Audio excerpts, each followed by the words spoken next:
भारतीय नौसेना को मिला अपना पहला स्वदेशी विमान वाहक युद्धपोत। पीएम मोदी ने किया आईएनएस विक्रांत का जलावतरण। आईएनएस विक्रांत में लगा है भिलाई स्टील प्लांट का लोहा। प्लांट के अधिकारी और कर्मचारी भी गौरवान्वित।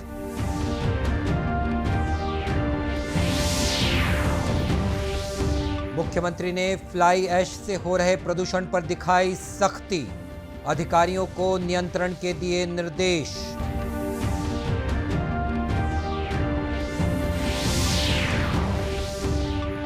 और छत्तीसगढ़ में पिछले 12 दिनों से चल रही कर्मचारियों की हड़ताल खत्म। सरकार के आश्वासन पर माने कर्मचारी संगठन।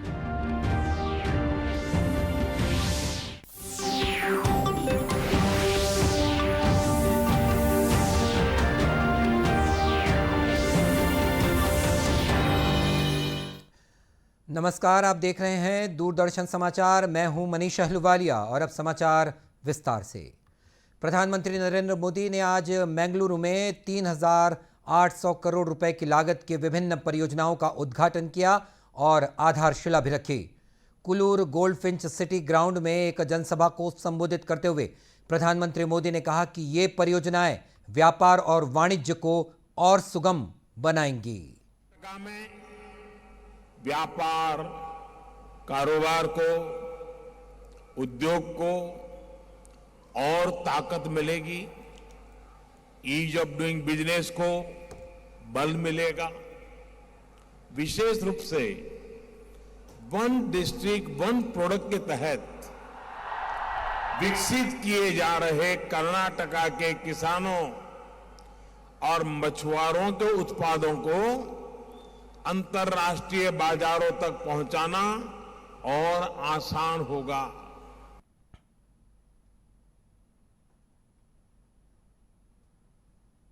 इन परियोजनाओं के पूरा हो जाने से 8,500 लोगों को रोजगार मिल सकेगा। भारतीय नौसेना को आज अपना पहला स्वदेशी विमान वाहक जंगी जहाज आईएनएस विक्रांत मिल गया है। प्रधानमंत्री नरेंद्र मोदी ने केरल के कोच्चि शिपयार्ड में आयोजित एक भव्य समारोह में यह जहाज नौसेना को सौंपा। इस दौरान प्रधानमंत्री ने कहा कि यह भारतीयों के लिए गर्व का मौका है। ये 21वीं सदी के भारत के कठिन परिश्रम, कौशल और कर्मठता का सबूत है। विशाल है, विराट है, विहंगम है। विक्रांत विशिष्ट है, विक्रांत विशेष भी है। विक्रांत केवल एक युद्धपोत नहीं है, ये 21वीं सदी के भारत के परिश्रम, प्रतिभा, प्रभाव और प्रतिबद्धता का प्रमाण है।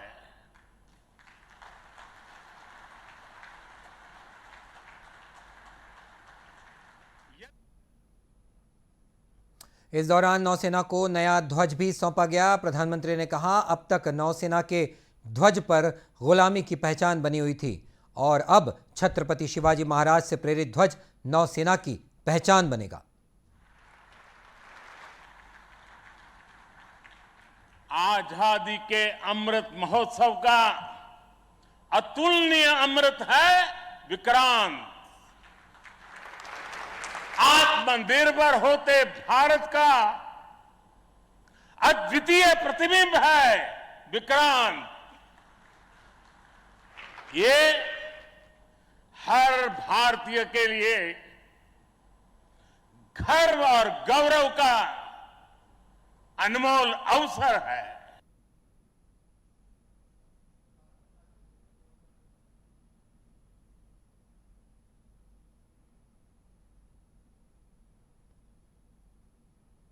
आज से भारतीय नौसेना को एक नया ध्वज मिला है।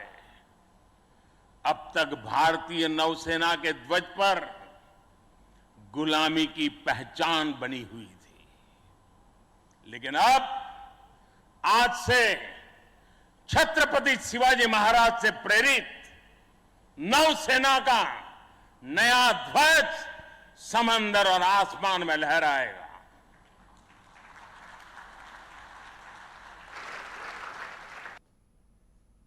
आईएनएस विक्रांत का निर्माण और लोकार्पण रक्षा क्षेत्र में आत्मनिर्भरता की दिशा में एक महत्वपूर्ण कदम बताया जा रहा है।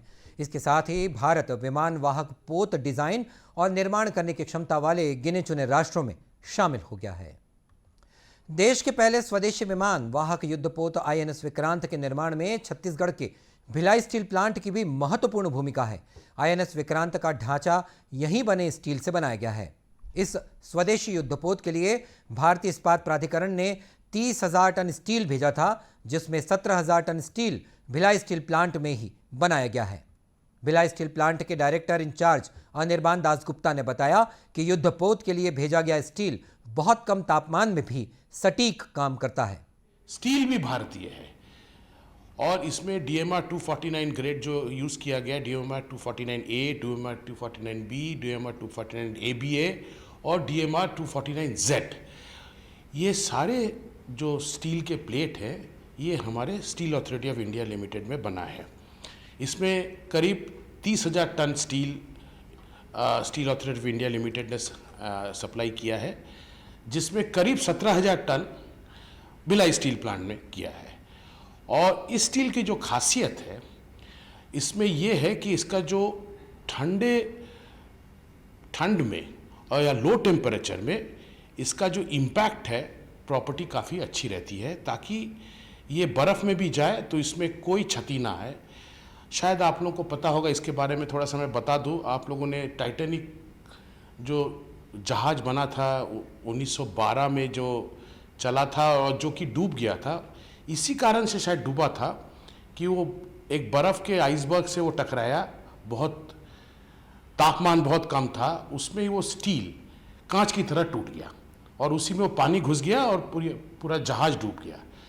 ये चीज़ अभी ये जो टेक्नोलॉजी है, ये 249 जो ग्रेड है, इसमें ये चीज़ एकदम नहीं होगा, बिकॉज इसमें जो इम्पैक्ट का जो प्रॉपर्टी है बहुत लो टेम्परेचर में भी बना रहता है। इसकी यही खासियत है।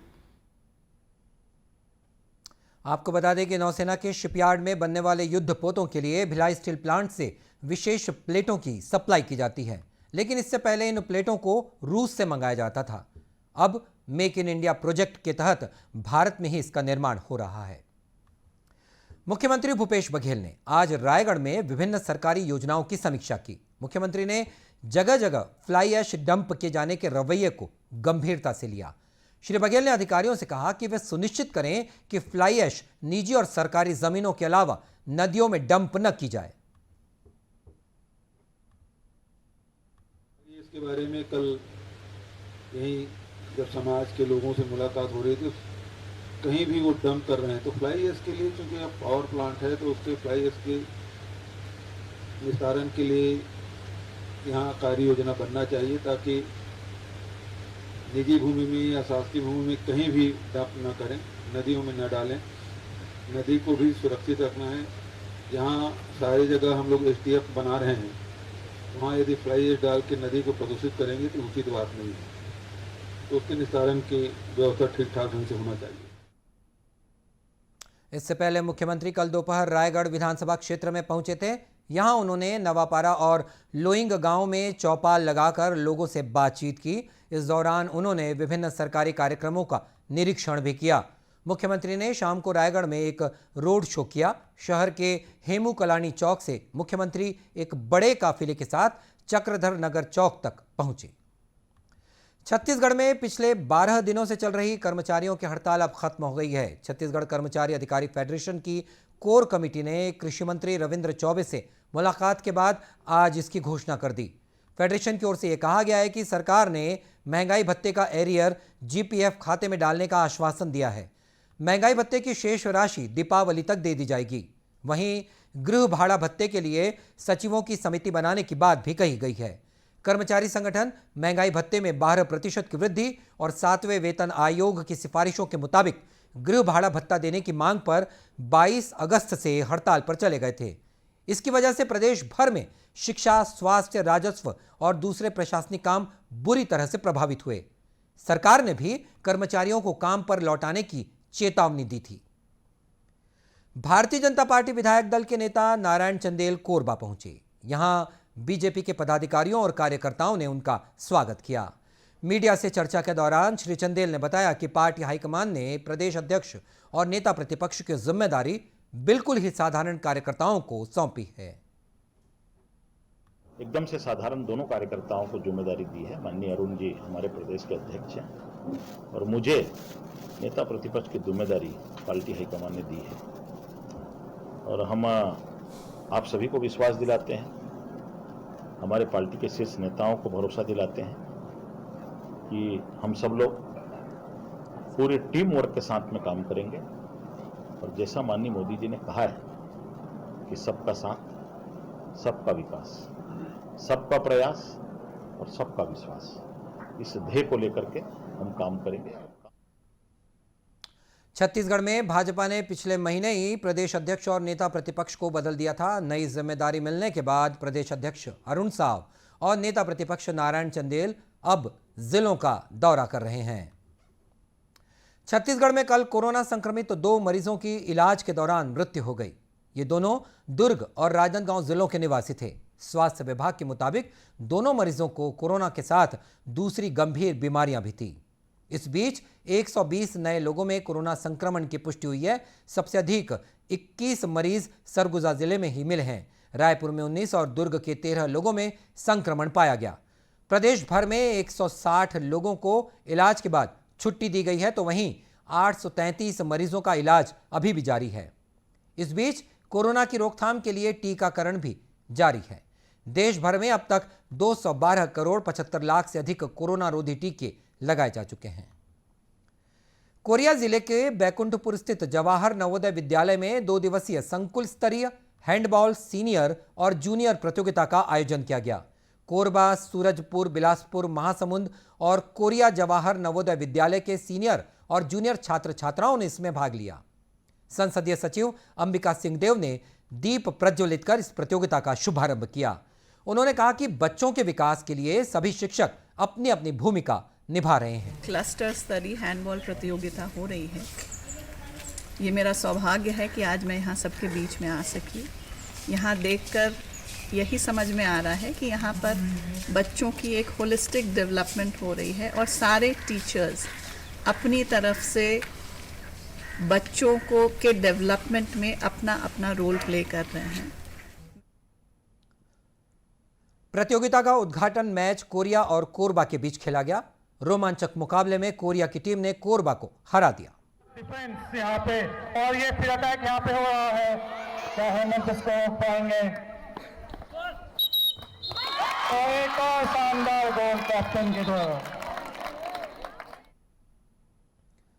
आयोजन के दौरान स्कूल के विद्यार्थियों ने रंगारंग सांस्कृतिक प्रस्तुतियां भी दी।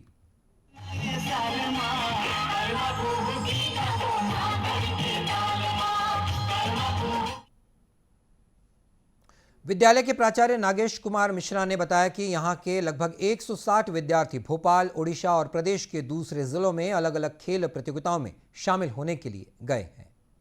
और बुलेटिन के अंत में मुख्य समाचार एक बार फिर।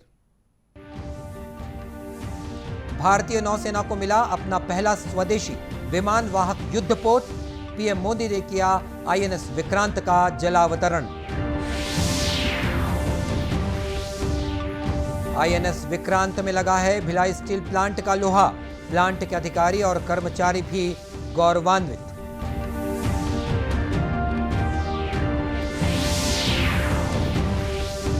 मुख्यमंत्री ने फ्लाई ऐश से हो रहे प्रदूषण पर दिखाई सख्ती। अधिकारियों को नियंत्रण के दिए निर्देश।